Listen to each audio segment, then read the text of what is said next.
السلام علیکم ورحمۃ اللہ وبرکاتہ۔ ان اللہ لا یغیر ما بقوم حتی یغیروا ما بانفسہم۔ اللہ تعالیٰ قرآن مجید میں فرماتے ہیں کہ میں اس وقت تک اس قوم کی حالت نہیں بدلتا جب تک وہ اپنی حالت خود نہ بدلے۔ آج موقع ہے ہمیں اپنی حالت بدلنے کا۔ تو آج ہم دوسروں کو برا کہتے ہیں، تو میری یہ ویڈیو ہے، اس کے دو پارٹ ہیں۔ پہلے نمبر پہ اس کا مقصد ہے کہ ہمیں کیا کرنا چاہیے، مجھے بحیثیت انسان کیا کرنا چاہیے، مجھے بحیثیت پاکستان کیا کرنا چاہیے۔ تو دوسرا پارٹ اس کا یہ ہے کہ یہودی ایجنڈا کیا ہے۔ تو آپ کو بہت ساری باتیں سن کے آپ حیران ہوں گے جو آپ کے ساتھ آج میں ڈسکس کرنے جا رہا ہوں۔ پہلے نمبر پہ اگر آپ بہتر ہونا چاہتے ہو تو سب سے پہلے ہر شخص اپنے آپ کو بہتر کرے، اور بہتر کرنے کے لیے سب سے پہلے اپنے اندر ایمانداری لے کر آئے۔ آج ہر انسان بے ایمان ہے، روڈ پہ پڑے، حتیٰ کہ ہماری مساجد بھی محفوظ نہیں ہے، مساجد سے بھی جوتے چرا لیتے ہیں، مساجد سے بھی چیزیں چرا لیتے ہیں۔ ہماری مسلمان ہی ہے، اور کون ہے وہ؟ ہم مسلمان ہی ہیں۔ تو ٹھیک ہے، مانو تھوڑی دیر کے لیے میں مان لیتا ہوں کہ حکمران غلط ہیں، یا جو بھی عسکری اور غیر عسکری ادارے غلط ہیں، کرپٹ ہیں۔ یہ بات نہیں ہے کہ ہم ٹھیک ہیں، بلکہ ہم اس وقت ٹھیک ہے جب ہمارا دا نہیں چلتا۔ جب ہمارا داؤ لگے گا، معافی ہم بھی نہیں دیں گے، ہم بھی اسی وقت سب کچھ لپیٹ لیں گے۔ فرق صرف یہ ہے کہ انگور کھٹے ہیں، میرا ہاتھ نہیں پہنچتا، اس لیے میں برا کہتا ہوں۔ جیسے ہی مجھے بھی اگر اس گلے پر بٹھا دیا جائے تو میں بھی اتنا ہی بڑا چور ہوں جتنے بڑے آپ ہیں۔ فرق صرف یہ ہے کہ ہمارا دا نہیں چلتا۔ ہمارے کرنے کے کام کیا ہے؟ ہمارے کرنے کے کام یہ ہے کہ سب سے پہلے یہ ہے کہ نبی علیہ الصلوۃ والسلام نے فرمایا من راغب عن سنتی فلیس منا، اور دوسری بات من غشنا فلیس منا، جس آدمی نے ملاوٹ کی وہ ہم میں سے نہیں ہے، اور جس آدمی نے ہماری سنت سے بے رغبتی اختیار کی وہ ہم میں سے نہیں ہے۔ لا ایمان لمن لا امانۃ لہ ولا دین لمن لا عہد لہ، جو امانت میں خیانت کرتا ہے اس کا کوئی ایمان نہیں ہے، جو عہد کی پاسداری نہیں کرتا وہ بے ایمان انسان ہے، اس کا کوئی ایمان نہیں ہے۔ تو بات کرنے کا یہ مقصد ہے کہ ہر انسان کو چاہیے کہ وہ اپنے آپ کو سنت مطابق لے کر آئے۔ اپنی اولادوں کی جو حجامت ہے، اپنی اولادوں کے لباس ہیں، اپنی کمائی ہے، آپ کے جو روٹین کے کاموں سے سنت کے مطابق لے کر آئیں۔ جب تک تم اپنے آپ کو نہیں بدلو گے، آپ کی حالت اللہ کبھی نہیں بدل سکتا۔ یہ حکمرانوں کا آنا، یہ اللہ کا آپ کے اوپر عذاب ہے۔ تو سب سے پہلے ہر انسان کو چاہیے کہ اپنی حالت کو بدلے، پھر دوسروں کو جو ہے وہ دوسروں کو نصیحت کرے۔ آج ہمارا سب سے بڑا دشمن کون ہے؟ آج آپ کا سب سے بڑا دشمن آپ کا نفس ہے۔ نفس کے بعد دوسرا سب سے بڑا دشمن، جو سب سے بڑا دشمن ہے وہ یہودی ہے۔ تو اپنے نفس کو ٹھیک کیجیے۔ افرأیت من اتخذ الہہ ہواہ افاتتقون علیہ کیلا، پیارے پیغمبر جی آپ اس آدمی کی وکالت کریں گے جس نے اپنے نفس کو الہ مان لیا۔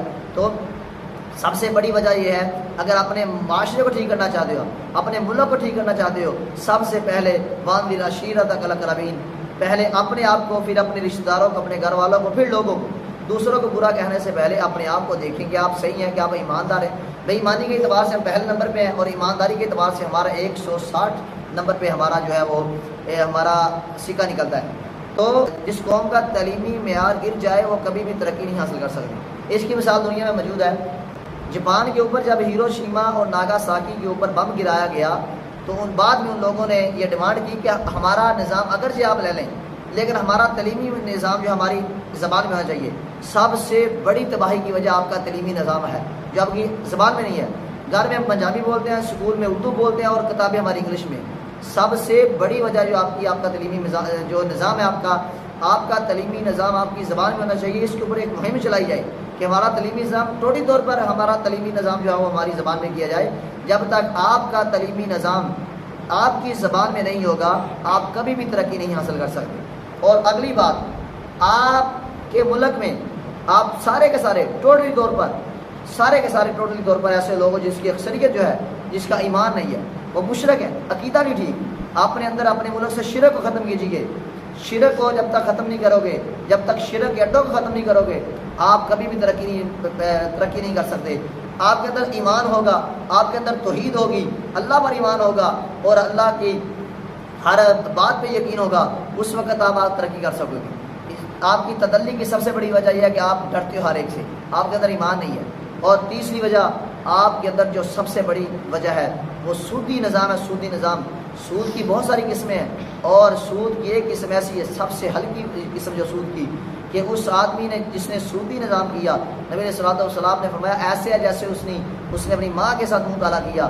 آپ کا سودی نظام آپ کو تباہی کی طرف لے کر جا رہا ہے۔ اور آپ جب تک یہ سودی نظام ختم نہیں کرو گے، انفرادی طور پر اور اجتماعی طور پر جب سودی نظام آپ ختم نہیں کرو گے، اس وقت آپ کبھی بھی ترقی نہیں پا سکتے۔ یہ دیکھو نبی علیہ الصلوۃ والسلام کو نازل ہونے والا قرآن، اللہ نے قرآن مجید میں یہ بات کہی ہے، وَمَن لَّمْ يَحْكُم بِمَا أَنزَلَ اللَّهُ وَمَن لَّمْ يَحْكُم بِمَا أَنزَلَ اللَّهُ۔ یہ سورۃ مائدہ کی آیت ہے، یہ سورۃ مائدہ میں اللہ تعالیٰ فرما رہا ہے اے لوگو، اے مسلمانوں، اے مومنوں، آپ کہاں کھڑے ہو؟ آپ اس وقت تک مسلمان نہیں ہو سکتے، آپ اس وقت تک ایمان والے نہیں ہو سکتے، آپ اس وقت تک آپ کا ایمان مکمل نہیں ہو سکتا۔ یہ اللہ تعالیٰ قرآن مجید میں پورے کا پورا رکوع نازل کر دیا، وَمَن لَّمْ يَحْكُم بِمَا أَنزَلَ اللَّهُ فَأُولَٰئِكَ هُمُ الْكَافِرُونَ وَمَن لَّمْ يَحْكُم بِمَا أَنزَلَ اللَّهُ فَأُولَٰئِكَ هُمُ الظَّالِمُونَ وَمَن لَّمْ يَحْكُم بِمَا أَنزَلَ اللَّهُ فَأُولَٰئِكَ هُمُ الْفَاسِقُونَ۔ اللہ نے 3 فتوے دیے، تم کافر ہو، تم فاسق ہو، تم ظالم ہو، جب تک تم نے میرے احکام کے مطابق فیصلے نہ کیے اس وقت تک آپ کے اوپر یہ فتوے لگتے رہیں گے۔ ہر ایک شخص کی یہ کوشش ہے کہ میرا پیٹ بھر جائے، دوسرا جاتا ہے باڑ میں تو جائے۔ اس لیے اپنے آپ کو ٹھیک کرنا چاہتے ہو تو اپنے آپ کو، وہ جیسے کہتے ہیں کہ دنیا کو ہے مار کا روح و بدن پیش، تہذیب نے پھر اپنے درندوں کو ابھارا، اللہ کو پامردی مومن پہ بھروسہ، ابلیس کو ہے یورپ کی مشینوں کا سہارا۔ تو اس وقت تک آپ کا سب سے بڑا دشمن جو ہے وہ نفس ہے۔ جب تک آپ اپنے نفس کو ٹھیک نہیں کرو گے، نظام بالکل ٹھیک نہیں ہوگا۔ اپنے تعلیمی نظام کو بدلو، اپنے اندر جو سودی نظام ہے جو اللہ اور اس کے رسول کے ساتھ ایک بہت بڑی جنگ ہے اور جو اعلانیہ جنگ ہر انسان لڑ رہا ہے، اس جنگ کو ختم کیجیے اور اس کے بعد انشاءاللہ آپ کو کامیابی اور کامرانی ملے گی۔ اور یہود و نصارہ کبھی بھی آپ کے دوست نہیں بن سکتے۔ الکفر ملت واحدہ، کفر سارے کا سارا ایک دین ہے۔ آپ دین اسلام و ان الدین عند اللہ الاسلام، اللہ کا جو بہترین دین ہے وہ اسلام ہے۔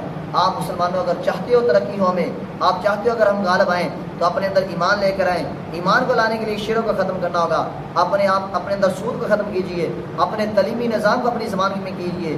جب تک آپ کا تعلیمی نظام آپ کی زبان میں نہیں ہوگا آپ کبھی بھی ترقی نہیں کر سکتے۔ آپ چاہے رستو بن جائیں، ولی سینہ بن جائیں، جابر بن حیان بن جائیں، آپ جو بھی بن جائیں، لیکن جب تک آپ کا نظام آپ کی زبان میں نہیں ہے آپ کبھی بھی ترقی نہیں کر سکتے۔ یہ میں اعلانیہ بات کر رہا ہوں۔ ہاں اگر میری بات غلط ہو تو اس کا ذمہ دار ہوں۔